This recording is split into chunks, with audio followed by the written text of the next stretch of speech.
Dear friends, today is Monday, January 22nd, and we are in a sermon series at VPC that is connected to the great hymns of the faith. And this week in our daily devotionals, written form and video form, we are going to be looking at the great hymn, How Great Thou Art. So I'm going to begin by reading to us today two scriptures from the Psalms. One of them is a single beautiful verse from Psalm 19, verse 1. The heavens are telling the glory of God, and the firmament is proclaiming his handiwork. And then Psalm 8, verses 3 and 4. The first verse that I read to you from Psalm 19 is probably a daytime verse, in that the psalmist is looking at the heavens in the daytime. And we all know what that's like, to be able to see the sun in a great distance and to see the movement of the clouds across the sky. Nighttime is very special because often on a clear night, and of course for the ancients, there wasn't much ambient light in their cities without the invention of electricity. The night sky was spectacular. We still have that same effect today when we get away from urban areas into more rural areas. Suddenly the stars seem brighter and closer to us. And that's what's going on in Psalm 8, verses 3 and 4. When I look at your heavens, the work of your fingers, the moon and the stars that you have established, what are human beings that you are mindful of them, mortals that you care for them? This is the word of the Lord. Thanks be to God. Well, nature is beautiful in different ways. And we, of course, as Christians, think of the natural world, the universe, as being a creation. And that word is still used by people that are not Christians, but they probably don't understand that that implies a creator. You can't have a creation without a creator. And there are many aspects to this that impressed, many aspects of creation that impressed ancient people. They were very interested in the heavens, and they charted the movement of the stars and the planets. They saw the regularities in the heavens. They sometimes wondered in various astrological speculations whether there was a connection between life on Earth and the movements of the heavens. And so you see this, for instance, in the story of the birth of Jesus, where the Magi are stargazers. They are a little bit like ancient academics, but also a little bit like ancient astrologers. And so they're actually studying astronomy. They're studying the movements of the stars. And then they're trying to wonder if those movements are connected with history.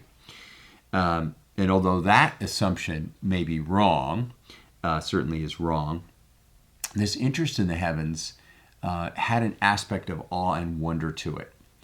And of course, that aspect is greater for us because really beginning in the early decades of the 20th century, in 1910 to 1920 to 1930, there began to be a revolution in physics.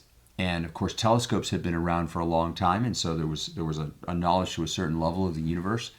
But once you have the development of modern physics, and then the capacity to send out into space probes and telescopes, we began to our knowledge about the universe began to grow exponentially, and with it came some awesome things. And one is the sense of scale of the universe. And so one way of thinking about this is to imagine yourself on your favorite beach. I imagine myself back in New Jersey on the state beach, which was near where we lived, and the beach was about 8 miles long. And so you could look down as far as your eye could see in one direction, and it was all beach. If you imagine all the grains of sand on that beach, that's how many suns there are in the universe. It's amazing to think of this expanding universe and the scale of it. How long it takes light to travel from the nearest star in what are called light years, with light traveling 186,000 miles a second. Think how far it travels in a year. It takes light years for it to get here from the nearest star. It's amazing the scale of distances within our universe. And so this implies something truly awesome about God, something amazing, the wonder of his creation. Also the intricacy of it, the order of it, the fact that there are dozens of constants that were present in the creation from the very beginning. They weren't developed over time through some sort of random process that they emerged. They were present from the very beginning of the creation of the universe. Fascinating, the level of both order and dynamism in the universe that God has created, and it's mysterious. The Enlightenment, unfortunately, created a metaphor that has, in some ways, inaccurate, because it pictures the advance of human knowledge, the advance of science, for many of its proponents, as being the pushing back of darkness. And that's an old image. Plato has that image in his picture of a cave, where the role of philosophy is to help us bring light into the darkness of the cave, to emerge from the cave, to be able to see things more clearly. A lot of our metaphors for understanding are sight metaphors. It's a very powerful image, this idea of enlightenment.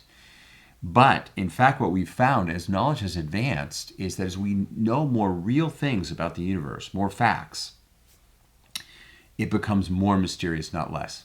And every problem you solve, the thing becomes more mysterious. And quarks and antimatter and black holes and the relationship between space and time, none of these things are intuitive about the world that we live in, but yet they are powerful and mysterious things. And this aligns with the Christian view of a creator who is not another element in the universe, but who is utterly beyond it and who is unique. It was this same sort of sense of the awesomeness of the universe without all the physics that I've just been talking about that moved a pastor called Carl Boberg in 1885, who was out on a hike and caught in a huge storm. And the rain that pelted down, and the lightning and the wind that roiled a nearby lake and bent the trees nearly to the ground. This impressed him as he was in a farmhouse, the sheer power that God has built into the universe. And then the sudden calm, the sweetness of that calm that followed with the calm lake and the sunshine and the gentle breeze and the singing of birds. And he wrote in Swedish a poem called "O Great God," which was published in a periodical, and then it began to be recited by people, sometimes on hikes. And they tried putting it to a folk song, a local melody. No one knows who did it. It just began to spread around in this rural area of Sweden, eventually spread to Germany, and then to Ukraine and Russia. And a British missionary whose name was Stuart K. Hine was working with mountain people in the Carpathian Mountains in the Ukraine. He heard this song, and this was in the 1920s.